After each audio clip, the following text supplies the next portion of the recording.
சீமான் அவர்கள் அவருடைய செயல்பாடுகள் எப்படி இருக்கும்? இல்ல, அவரு தெளிவா நிறைய பேர் வந்து விஜய் வந்து அவரோட பர்சன்டேஜ் குறையுன்றாங்க, 8% குறையுன்றாங்க. இதெல்லாம் எப்படி பாக்குறீங்க? சீமானை பொறுத்த வரைக்கும் இந்த ஓட் பர்சன்டேஜ் குறையறதுக்கான வாய்ப்பை நான் பார்க்கறேன். இல்லைன்னு சொல்ல முடியாது நிச்சயமா. ஆனால் எந்த அளவுக்கு குறையுங்கிறத நம்ம பொறுத்து இருந்து தான் பார்க்கணும். இவ்வளவு அந்த 8% குறையறதுக்கு வாய்ப்பு ஆமா, இருக்கு. 8% குறையும். எல்லாருமே அதான் சொல்றாங்க. 8%ல இருந்து ஒரு 2% அது குறையறதுக்கான வாய்ப்புகள் இருக்கு. ம். அவருக்கு வந்து இந்த அதிமுக திமுக பிடிக்காதவங்களும் நிறைய பேர் ஓட்டு போட்டுட்டு இருந்தாங்க.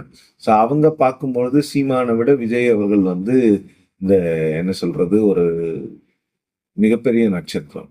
இப்போ சீமான் பேசுற பேச்சுகளுக்கு